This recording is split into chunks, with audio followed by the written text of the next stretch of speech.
UP में गर्मी ने तोड़े सारे रिकॉर्ड, पारा 45 डिग्री के पार और हालात लगातार बिगड़ते जा रहे हैं। उत्तर प्रदेश में इन दिनों भीषण गर्मी पड़ रही है। शुक्रवार को बांदा का तापमान 45.4 डिग्री सेल्सियस दर्ज हुआ, जो पूरे देश में सबसे ज्यादा रहा। शनिवार सुबह से ही ज्यादातर जिलों में तेज धूप और लू चल रही है। वाराणसी में हालात इतने गंभीर हैं कि 8वीं तक के स्कूलों की टाइमिंग बदलकर सुबह 7:30 से 1 बजे तक कर दी गई है। प्रयागराज, झांसी समेत 17 जिलों में तापमान 40 डिग्री सेल्सियस के पार है। बच्चे मुंह ढककर और छाते लेकर स्कूल जा रहे हैं। हालांकि पश्चिमी यूपी के कुछ इलाकों जैसे नोएडा, गाजियाबाद और मेरठ में आंधी बारिश से थोड़ी राहत मिली है।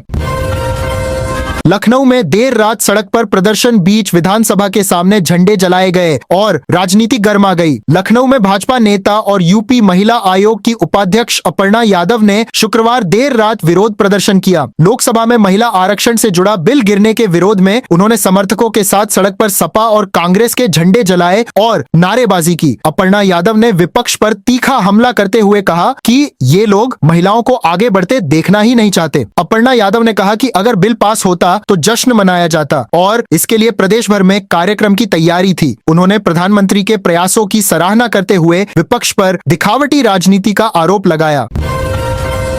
लखनऊ में कुछ ही मिनटों में उजड़ गया पूरा घर, सालों की मेहनत राख में बदल गई। लखनऊ के विकास नगर में एक भीषण आग की घटना ने पूरे इलाके को झकझोर दिया। जिस आशियाने को बनाने में परिवार ने सालों लगाए, वो आग की लपटों में चंद मिनटों में खाक हो गया। घर का सारा सामान जलकर राख हो गया और परिवार के सामने अब सिर्फ खालीपन बचा है। इस आग में सिर्फ सामान ही नहीं बल्कि परिवार की यादें और उम्मीदें भी जल गईं। अब लोग राख के ढेर में अपने हिस्से की चीजें ढूंढ रहे हैं, कहीं टूटी तस्वीर तो कहीं बचा हुआ सामान। फिलहाल नुकसान का आकलन किया जा रहा है और आग लगने के कारणों की जांच जारी है। एक छोटी सी चिंगारी ने पूरा घर छीन लिया।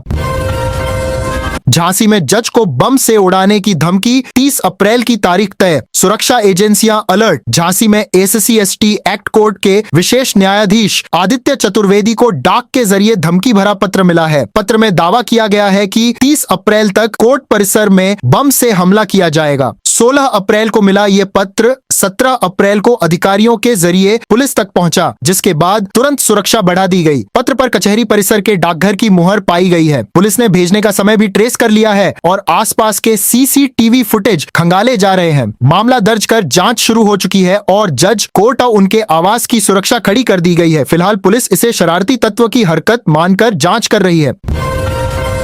दिल्ली में हाई लेवल बैठक के बाद यूपी बीजेपी में बड़ा बदलाव, 30 अप्रैल तक आ सकता है बड़ा फैसला। बीजेपी प्रदेश अध्यक्ष पंकज चौधरी ने शुक्रवार को प्रधानमंत्री नरेंद्र मोदी से मुलाकात की। बैठक में यूपी की राजनीति और संगठन को लेकर अहम चर्चा हुई। सूत्रों के मुताबिक यूपी बीजेपी की नई टीम, योगी सरकार के मंत्रिमंडल विस्तार और राजनीतिक नियुक्तियों पर मंथन हुआ है। इससे पहले भी पार्टी के शीर्ष नेताओं के साथ लंबी बैठक हो चुकी है। जानकारी के अनुसार मंत्रिमंडल विस्तार में बड़े फेरबदल की संभावना कम है, लेकिन संगठन में बड़ा बदलाव तय माना जा रहा है। खाली पदों पर ब्राह्मण, दलित, OBC और महिलाओं को प्रतिनिधित्व मिल सकता है। कुछ मौजूदा पदाधिकारियों को हटाकर नई लीडरशिप को मौका दिया जाएगा। वाराणसी में झंडों के विवाद ने लिया हिंसक रूप, पुलिस पर पत्थरबाजी, कई घायल। वाराणसी के नेहिया गांव में भगवा और नीले झंडे लगाने को लेकर शुरू हुआ विवाद शुक्रवार को बड़ा बवाल बन गया। हालात इतने बिगड़ गए कि पत्थरबाजी में ACP विदुष सक्सेना समेत 7 पुलिसकर्मी घायल हो गए। पुलिस को लाठीचार्ज कर उपद्रवियों को खदेड़ना पड़ा। पुलिस ने 11 नामजद और 50 अज्ञात लोगों के खिलाफ FIR दर्ज की है। आरोपियों की तलाश में दबिश जारी है। शनिवार सुबह भी PAC और 5 थानों की फोर्स तैनात है। गांव में सन्नाटा है और कई युवक गिरफ्तारी के डर से घर छोड़ चुके हैं। सुरक्षा के लिए गांव के गेट पर CCTV कैमरे लगाए गए हैं और 6 से ज्यादा लोगों से पूछताछ हो रही है।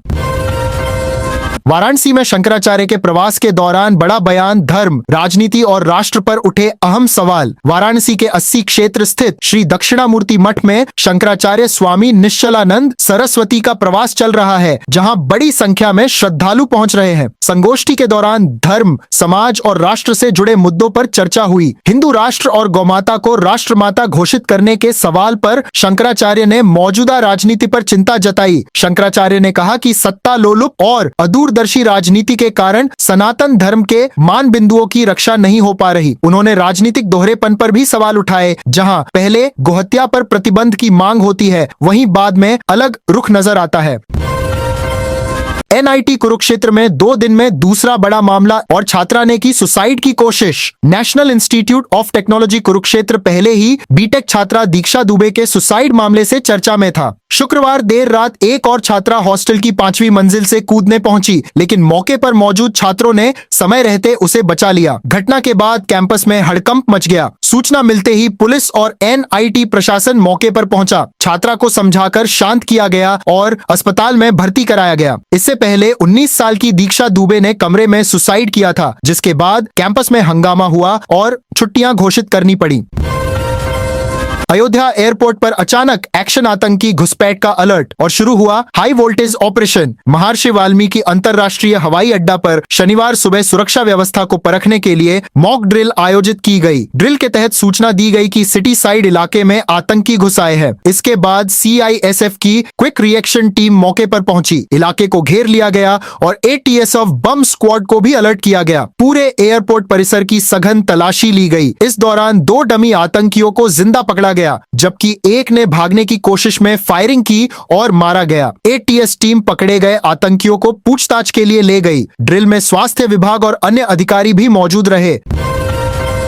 लखनऊ में सपा दफ्तर के बाहर महिलाओं का जोरदार प्रदर्शन। महिला आरक्षण बिल पर सियासत तेज। लखनऊ में समाजवादी पार्टी कार्यालय के बाहर महिलाओं ने विरोध प्रदर्शन किया। नाराजगी महिला आरक्षण से जुड़े बिल के पास न होने को लेकर है। प्रदर्शन कर रही महिलाओं ने अखिलेश यादव और राहुल गांधी के खिलाफ नारेबाजी की। वहीं राज्य महिला आयोग की सदस्य रितु शाही ने कहा कि बिल पास न होने से महिलाओं का सपना टूट गया। बताया गया कि लोकसभा में 528 सांसदों ने वोट डाले, जिसमें 298 पक्ष में और 230 विपक्ष में रहे। प्रदर्शनकारियों का आरोप है कि विपक्ष के समर्थन की कमी से बिल पास नहीं हो सका। इस बीच अखिलेश यादव ने सोशल मीडिया पर प्रतिक्रिया देते हुए तंज कसा।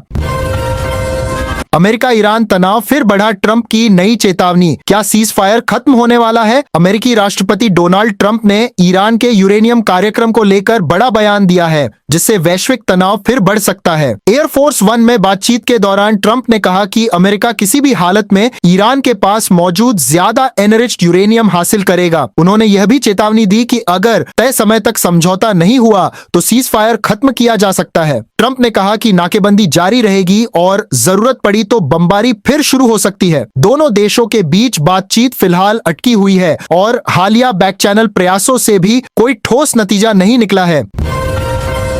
क्या अब घर के काम करेगा रोबोट? मेड की परेशानी का टेक्नोलॉजी से समाधान। घरेलू कामों में मदद के लिए अब ह्यूमनॉइड रोबोट बाजार में उतर रहे हैं। चीनी कंपनी यूनिक्स एआई ने पैंथर नाम का नया रोबोट लॉन्च किया है। यह ह्यूमनॉइड रोबोट खास तौर पर घर के काम जैसे सफाई, सामान उठाना और रोजमर्रा के छोटे टास्क करने के लिए डिजाइन किया गया है। कंपनी का दावा है कि यह घरेलू इस्तेमाल के लिए पूरी तरह तैयार है। कंपनी के मुताबिक पैंथर की ग्लोबल डिलीवरी शुरू हो चुकी है। इसकी कीमत करीब $1 लाख यानी लगभग 90 लाख रुपए बताई जा रही है।